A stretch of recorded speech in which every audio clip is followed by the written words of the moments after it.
Hey there, welcome to another edition of Israel Explained. I'm your host, Ben-Ephraim. Let's do this. So, everyone's talking about the same thing in the world of Israeli news, Middle Eastern news. Will Iran strike Israel?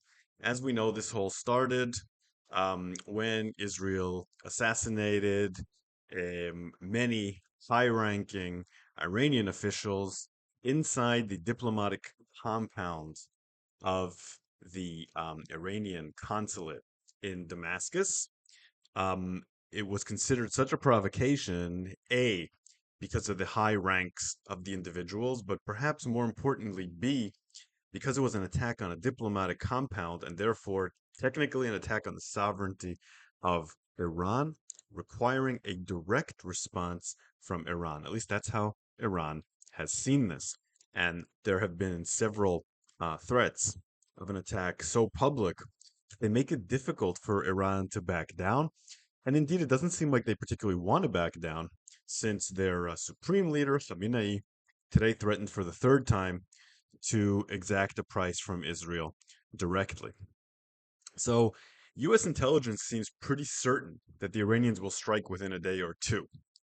The Israeli intelligence is far less certain about the timing, but they agree that an attack will happen. Uh, a lot of countries in the world are taking this very seriously, and several have rallied to Israel's defense diplomatically in a surprising show of solidarity. The US, France, UK, Germany, and several Arab states have warned Iran not to attack Israel. There's reasons of that those countries are upset. Not only are they allied to Israel in one way or another, but also they fear that regional instability that will arise if Iran gets directly involved in a war will have implications for the supply of oil and may draw them into a war, something that none of them want. Um, the Iranians responded indirectly to the U.S. warning them not to attack. Barak Ravid reported that one U.S. official told him that their response can be summed up as, quote, don't fuck with us and we won't fuck with you. So we will only attack the US if the US attacks us.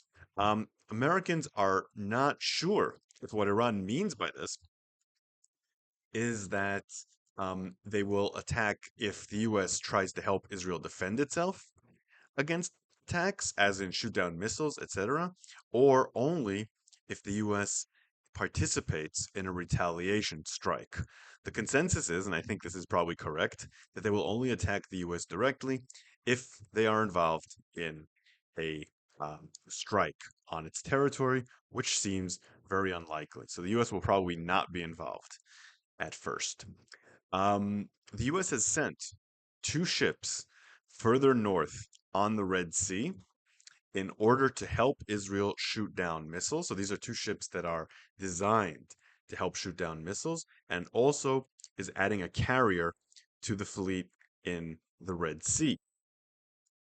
CENTCOM Chief General Michael Eric Kurilla is currently in Israel coordinating a possible response and showing support for Israel.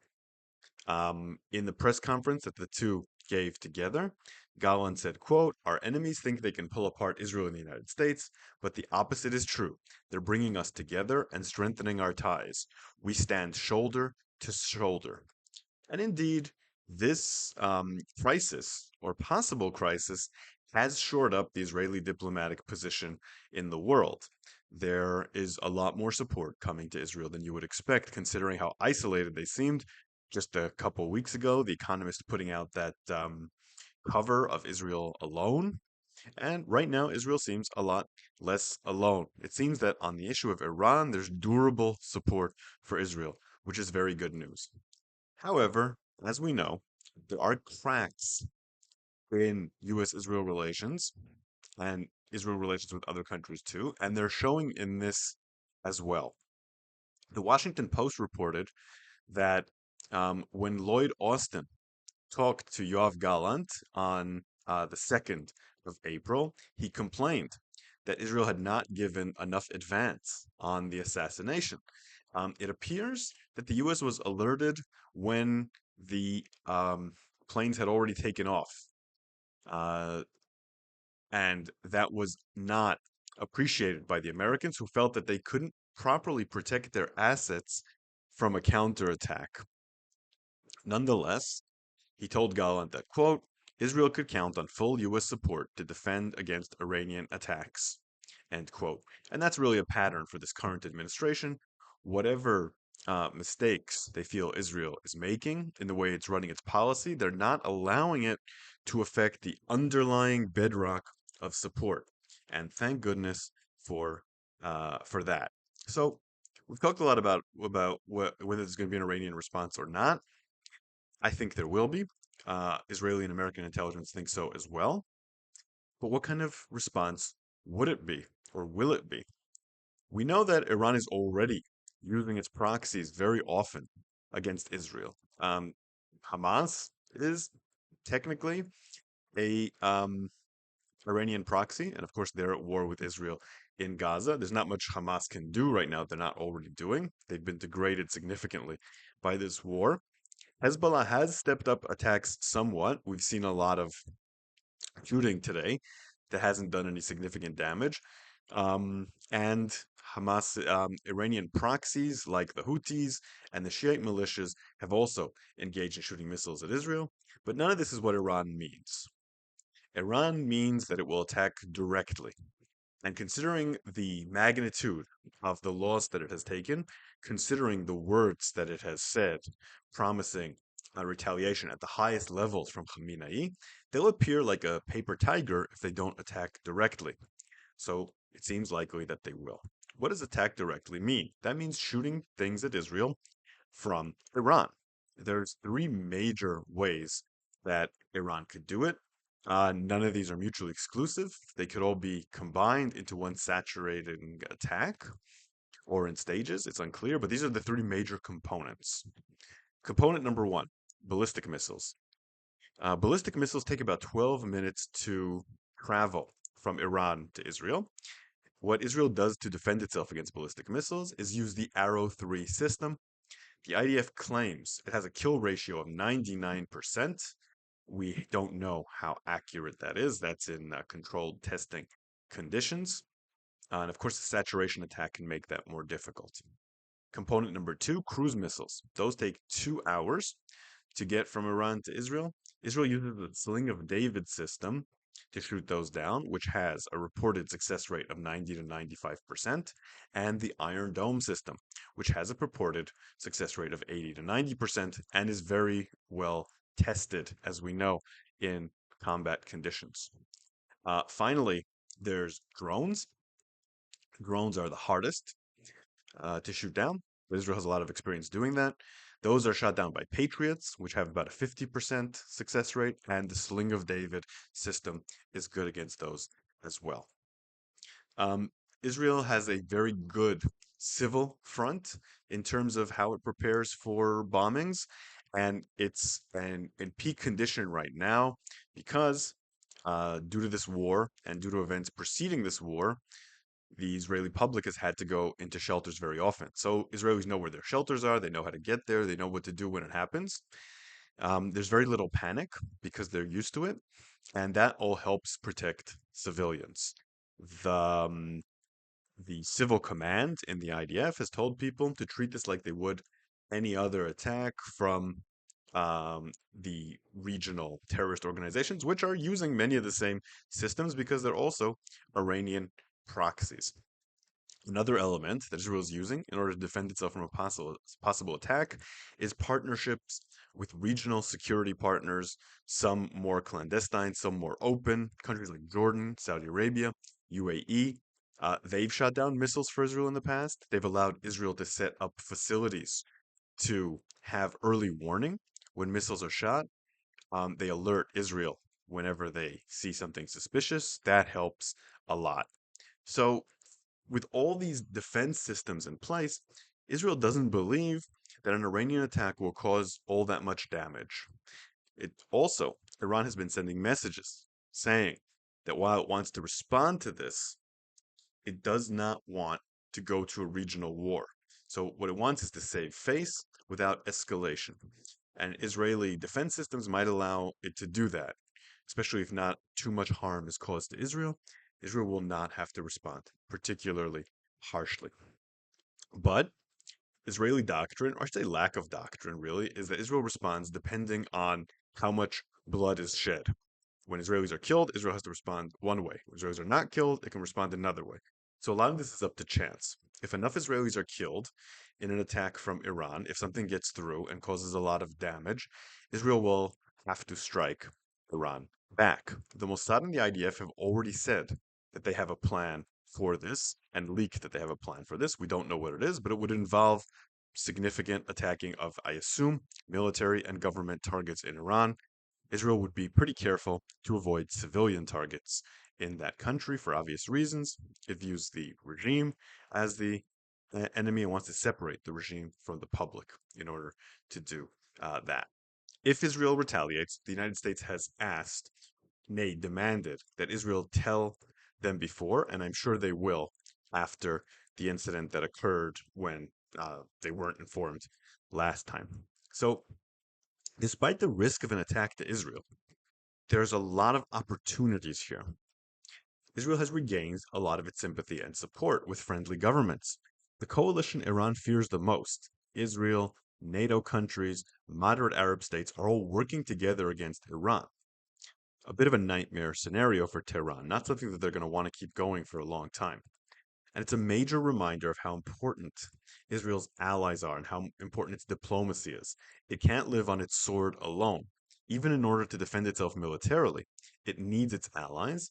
And right now, the allies have stepped. But none of this means that there aren't risks. Just like Iran doesn't want this to escalate into a wider war, Israel doesn't.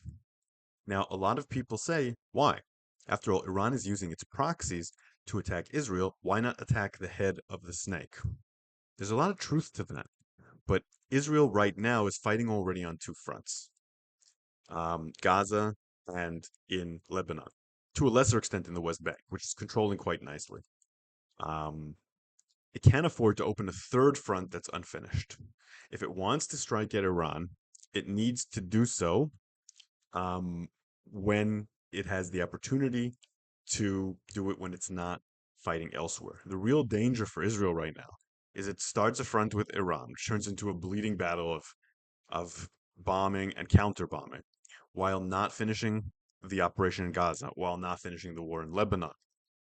That could lead to serious destabilization of Israel in the long term. So, bottom line, Iran will attack, I believe. Both countries have an interest in keeping that attack below a full conflagration. Okay, so the last video was definitely the most successful video I've made so far. So thank you to everyone who watched it. I got a lot of questions. I hope I gathered them all. If I missed any, I apologize, but let's answer. Gil Straker asks, how do they come up with such a small number of hostages to be returned? I'm baffled that democratic countries don't demand their full return. Okay, so it's not so much up to Israel or the democratic countries what hostages are returned. It's mostly up to Hamas. Basically, what Hamas said a few months ago is that they're willing to give back the humanitarian hostages, possibly without fully finishing the war. And they're not willing to give back the IDF soldiers without fully finishing the war. Since then, even that's turned out not to be true. So, with the smaller hostage deal not coming to fruition, having a bigger one seems even more difficult to approach. But the truth is, Israel could probably, I don't know for sure, get back all the hostages if it was willing to, admit defeat, withdraw from Gaza, and hold a permanent ceasefire, which of course means a ceasefire until Hamas decides to break it. So this is mostly Hamas doing this. They're doing a divide and conquer with the hostages for their own purposes. They want to keep the soldiers in exchange for ending the entire conflict. Vanna Loven asks me, if the Gazan situation turns into a catastrophe the way you outlined, where will Israel's deterrent stand? I'm worried that if perpetuating an October 7th style attack is seen as survivable, it becomes an option for Hamas again, other organizations, or even for small groups. But in 2008, Lebanon war did see a subsequent deterrent effect with Hezbollah's complete destruction and Nasrallah's death. Without Hezbollah's complete destruction and Nasrallah's death, because those things didn't happen. Can this still be a partial victory? That's the best question. This is something that I've been asking myself all the time. On the one hand, if Hamas survives after Israel said that they can't survive, that is a defeat. But uh, Ehud Olmert made similarly bombastic statements about Hezbollah and didn't destroy them. And like you said, it did deter Hezbollah to some extent. I do think, and I'm not sure if this answer is correct, I do think there's a difference. I think one of the main reasons we haven't seen Hezbollah strike again has nothing to do with the deterrence from the war. Maybe at first, I think it's long gone. It has to do with internal Lebanese politics. If Hezbollah goes fully to war with Israel and Lebanon is destroyed, they have a lot of people in their country who would be very angry, who don't support them to begin with. In Gaza, as we've seen, most of the people do take the fight against Israel very personally. They see it as a war of national liberation. They generally support it. And in Lebanon, a lot of people think, why do we need to be fighting Israel? It's nothing to do with us. And that's a major political difference. That's why it's easier to deter Hezbollah in many ways than it is to deter Hamas. So I have some serious concerns. Having said that, the massive destruction Israel has caused in Gaza, even if it ends now with no further achievements, will have some deterrent effect, and it'll take a while before countries mess with Israel again like that. But they probably will if Hamas survives, because it will be seen to some extent as a heroic act by terrorists that they survived, and it will inspire other terrorists to do the same in the long term. Three Bridge Castle says, what makes you think the IDF will withdraw from Rafah city when they conquer it? They won't. I don't really see where your logic is coming from. It doesn't make any sense. Well, I think the best way to understand future IDF behavior or future Israeli government behavior is to look at past behavior. In the past, Israel has gone into cities with a lot of fanfare, taken them over, destroyed the Hamas brigades in them, stayed in them for a short while, and then left, allowing Hamas to regroup and retake the city. That happened in Gaza City, and that's happening right now in Khan Yunis. So my guess would be that in Rafah, Israel would do the same thing. The exception would be possibly, hopefully, the Philadelphia corridor, where Israel might stay in order to control the border. Now, I could be wrong. I don't know that if Israel went into Rafah, they would leave it. But it seems to me the IDF and the Israeli government have no interest in controlling the Palestinian population. So if they go into Rafah, the only way they stay is if they throw everyone out of Rafah, like they did in Gaza City and like they did to a lesser extent in Khan Yunis. I don't think that's in the cards because the international community is watching what's happening to these civilians in Rafah closely. I'm not even sure Israel wants to do that. So my guess is if they go into Rafah, they'll leave like they left the other two cities. Am I wrong? Maybe. But I think there's reason to believe that will happen. Mike asks, what can possibly explain the mystifying Israeli strategy? And I think that means leaving the Gaza Strip, or leaving most of the Gaza Strip and not finishing the war. Bibi's political career, fear of losing US support, decision to get hostages back at any cost. Very perplexed because surely the IDF knew all these realities better than anyone. How can leaving Hamas in charge, leaving Sinwar alive, be acceptable to anyone? So, first of all, it's really not acceptable to most people, although I'm seeing more and more people saying that there's no option but to leave Hamas in. I think we need to separate the IDF and the government. The IDF is just responding to the orders it's getting from the government. The government is not telling it to go into Rafah. The government is not telling it to control all the territory in Gaza. So they figure the best thing we can do is get our soldiers back, not have them be sitting ducks, regroup, so that in the next operation they can be fresh and we'll take less casualties. That makes perfect sense. The problem is, or the root of this policy, I should say, is the government. The government is doing it. Why is it doing it? Well, I suspect, like the first thing you mentioned, Bibi's political career, that Netanyahu doesn't particularly want to finish this war. The reasons are finishing the war would involve making all kinds of diplomatic concessions that he doesn't want to make and would make elections more likely. So I think those are the main issues. Fear of losing U.S. support is played a part for sure in not going into Rafah, but I don't know if it plays a part in not holding the rest of Gaza. It's in there to some extent. To some extent, getting back the hostages, definitely not, because I think that more Israeli military pressure would help get the hostages out. This shows Sinwar that he can take his time. 3XM asks if the filmmaker, and I guess that's me, never really thought of myself as a filmmaker, thinks Bibi is no longer fit for the job and needs to go. Who does he think will replace him? Another of Biden's lapdogs? Or the likes of Itamar Ben Gvir? Wait, does that mean that Netanyahu is one of Biden's lapdogs? And how would the process work? New election, Biden Gantz's coup, etc. Okay, so there's a lot of underlying ideological baggage in this question, which I'm not going to address. But who would replace him? There's several good candidates at the ready. Benny Gantz, Gadi Eisenkot, and Yoav Gallant. Currently, I support Yoav Gallant. The reason being that you could get him in without having elections because he's the defense minister of the current government. So Netanyahu could stand down or be removed. And Gallant could be prime minister without elections. Gantz theoretically too, since he's in the government, but Gallant, since he's Likud, would make a lot more sense. So you wouldn't need elections for that. Elections should be called, hopefully when the war is over, and then the Israeli people will decide who will replace them. You mentioned Ben Gvir. If they want Ben Gvir, they'll get Ben Gvir. Right now, Gantz is ahead in the polls, so seems the most likely choice to be the next prime minister. Jared asks, the Wall Street Journal today said it feared the U.S. thinks that all or most of the hostages are tragically no longer alive. Are your sources saying the same? And if this is true, how does it change Israel's strategy going forward? Thanks, Am Yisrael Chai.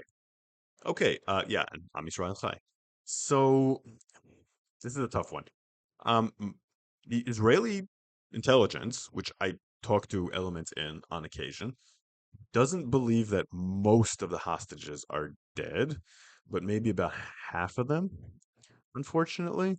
And what we've been hearing a lot is that Hamas might not have enough humanitarian hostages alive for the deal that has been proposed, the 40 that have been proposed. Perhaps they're lacking that in single digits, so there's 30 something of them alive. None of this is for sure, but last we heard from Hamas was about 70 are alive, and yeah, reports recently suggest it might be lower than that. How does that affect Israel's strategy? Well, as we've noticed, Israel doesn't really have a strategy. What it does have a lot of is response to pressure. And that pressure comes from inside and from outside. And there's a lot of pressure from inside as more reports of hostages dying come in to do something to save the lives of those that remain. So I think it makes Israel a lot more likely to make concessions to Hamas. It makes Israel more likely to stop the war before it achieves its goals. I'm not saying it'll do that 100%. There's a lot of other pressures from the right wing, from the army to finish off Hamas, etc. But I think it actually, as long as there's enough hostages alive and they're in serious danger, I think it makes Israel less likely to press the war. Okay, that's enough for today.